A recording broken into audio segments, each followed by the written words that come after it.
Hello guys, today we are starting our new topic, that is gravitation. Gravitation, everywhere is gravitation. Here you are standing because of gravitation, you are sitting because of gravitation, you are flying in an aeroplane because of gravitation. Okay, so first subtopic of this chapter is Kepler's laws of planetary motion. What Kepler's law of planetary motion actually means. What Kepler's law of planetary motion actually means.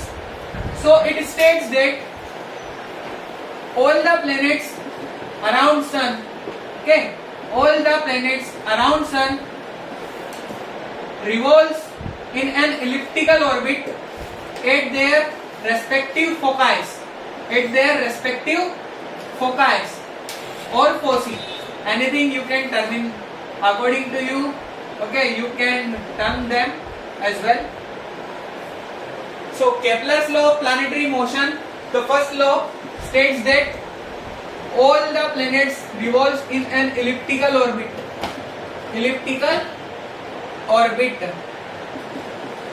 Okay. Its second law states that, second law of Kepler states that the area, okay, the aerial velocity remains constant. The aerial velocity remains constant. Each and every planet P1, say P1 and say P2, each and every planet here having same aerial velocity, okay, same constant aerial velocities. So A is equal to half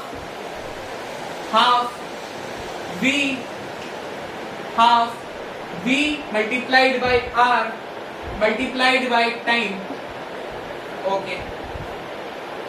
So next, square of the velocity. Next, del A by del T, according to the mathematical operation we can also write this as del A by del T. So this is nothing but V square R by 2 multiplying by M and dividing by M on both sides. Multiplying and dividing by M on both sides, we get del A by del T is equal to, what do you mean by MVR? What do you mean by MVR? That is simply L, angular momentum, and then multiplied by one more velocity upon 2M. Always remains a constant quantity. Always remains a constant quantity. Next, we are having law of periods. Next is law of periods.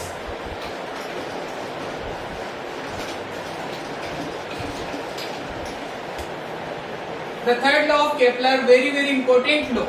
Again I am telling, this is very important law. The third law of Kepler states that how much time this planet is taking here and the area it is intercepting here. Okay, intercepting some area A, say A, and this planet having its time period of revolution T, say capital T and capital A are respectively time and area.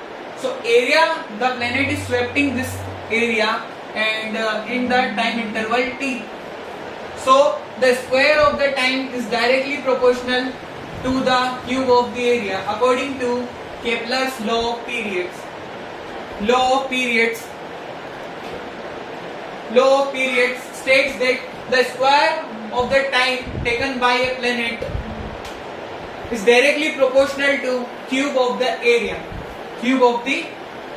This is very important equation. So by this you can also refer to T1 square upon T2 square is equal to A1 cube upon cube of A2. Very good. You can also write it as like this. If you are conditioning two time intervals and two areas around a planet, based upon the conditions, you have to apply this formula in your numerical or practice problem. So next, write it down, universal law of gravitation. Universal law of gravitation.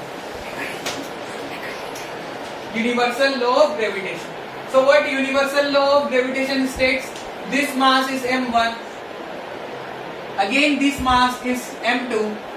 Having distance between them as r. Having distance between them r. Some force of gravitation is acting between them. Say Fg. So what Newton had said about this? Newton had said Newton's universal law of, again I am saying this is universal law of gravitation. Newton's universal law of gravitation. Again I am saying what Newton had observed in his observatory. This force of gravitation between two masses is directly proportional to their products. Directly proportional to their products. And this force is also inversely proportional to the square of the distance between them. To the square of the distance between them. So combinedly we can write it as F is directly proportional to m1 multiplied by m2 upon r square. Again on the next step we can write it as F is equal to G m1 m2 upon r square. This is nothing but universal gravitational constant UGC.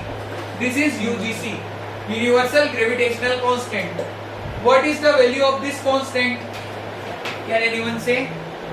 The value of this constant is 6.67 into 10 to the power minus 11 Newton meter square per kg square. Very good. Okay, Sirji.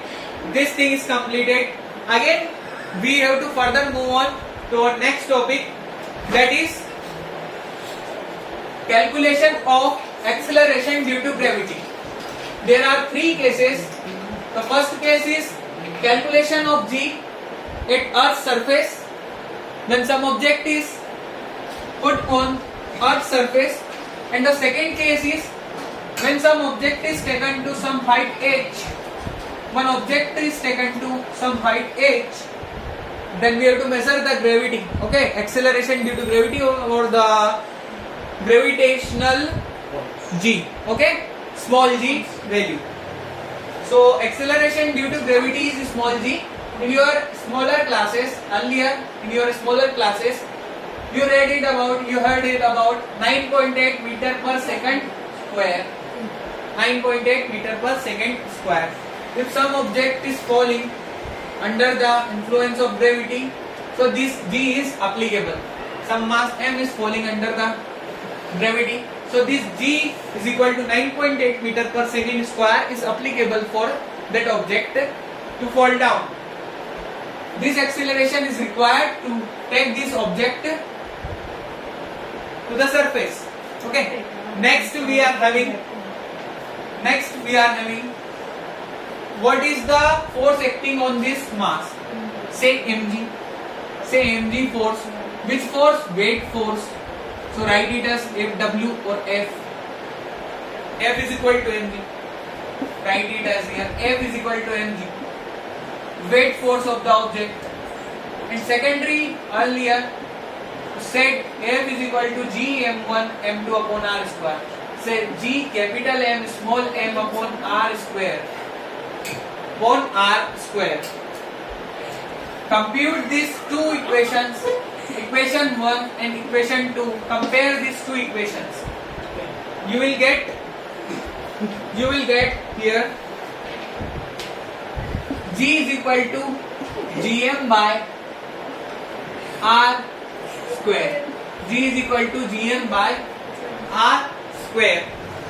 On earth G is equal to 9.8 meter per second square, or approximately it is equal to 10 meter per second square. Very good, sir. Very good.